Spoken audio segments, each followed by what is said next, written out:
ব্যবসায়ীদের অজস্র টাকা মেরে আত্মসাৎ করে সে মার্কেটে প্রেম জয় নামের প্রতিষ্ঠান চালাচ্ছে।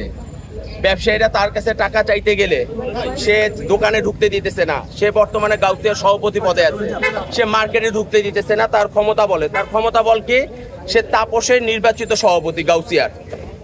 সেই বলে উনি মার্কেটে পাওনাদারকে ঢুকতে দিতেছে না, পাওনাদারকে টাকা দিচ্ছে না, হুমকি ধমকি সকল কিছু দিচ্ছে। এবং সে 15ই জুলাই থেকে 5ই আগস্ট পর্যন্ত তাপস সাহেবকে অর্থ যোগান দিছে। বিপ্লব সরকার সহকারে সে সশরীরে ফিল্ডে নামছে ছাত্রদের বিরুদ্ধে আন্দোলনে। সে 24 অথবা 25 তারিখে তাপস সাহেবের পার্সোনাল যে মিটিং হয়েছে ছাত্রদের বিরুদ্ধে, 12 জনের যে বৈঠক হয়েছে সেটাতে সে উপস্থিত ছিল। এবং আমাদের যে ব্যানারগুলো আছে, ব্যানারগুলোর দিকে তাকাইলে আপনারা বুঝতে পারবেন সে আওয়ামী লীগ এবং তাপস সাহেবের কতটুকু দালালি করেছে। এবং পাওনাদার যারা আছে, যেরকম ব্যাংকের ঋণ খেলাপের যে ব্যাপারগুলো আছে সেগুলো বিভিন্ন মিডিয়াতে আসছে, সেটাও আপনারা দেখতে পারবেন। আর পাওনাদারের কিছু প্রমাণ আমার কাছে আছে, আমি নিয়ে এসেছি।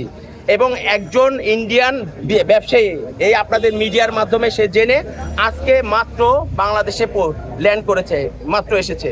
এখন হয়তোবা এয়ারপোর্ট অথবা হোটেলের উদ্দেশ্যে যাচ্ছে। সে আর সময় পেলে হয়তোবা এখানে আসবে। এই ফরিদের বিরুদ্ধে কিছু পাওনাদাররা গত শুক্রবার শুক্রবার নিউ মার্কেট থানার ওসির বরাবর দরখাস্ত দেওয়া হয়েছে। তখন ওসি বলছে আপনারা যারা যারা টাকা পান তারা ডকুমেন্টস দিয়ে কাগজপত্র দিয়ে যান, আজকে মঙ্গলবার 11টার দিকে নিউ মার্কেট থানায় আসা হবে। পাওনাদাররা বলা হয়েছে যে ঠিক আছে, এটা সুন্দর আইনের প্রক্রিয়া, আইনে যেটা হবে সেটাই হবে।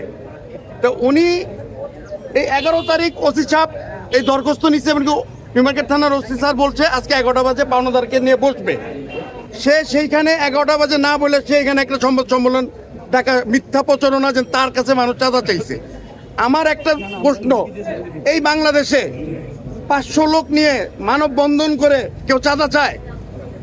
এটা কি চাঁদা চাওয়ার সিস্টেম? যে মানববন্ধন করে শত শত লোক তার দোকানে যায় বলছে যে ভাই আপনি পাওনা টাকাগুলো বুঝায় দেন, এই নিউ মার্কেট এলাকাকে একটা সুষ্ঠু ব্যবসায়িক পরিবেশ আপনি ফিরিয়ে দেন, যেহেতু আপনি একটা দায়িত্বের জায়গায় আছেন, আপনি একটা মার্কেটের সভাপতি। উনি আমাদেরকে হুমকি দিচ্ছে, আমরা কেন বিগত দিন আন্দোলন করলাম, মানববন্ধন করলাম, উনি আমাদেরকে হুমকি দিচ্ছে।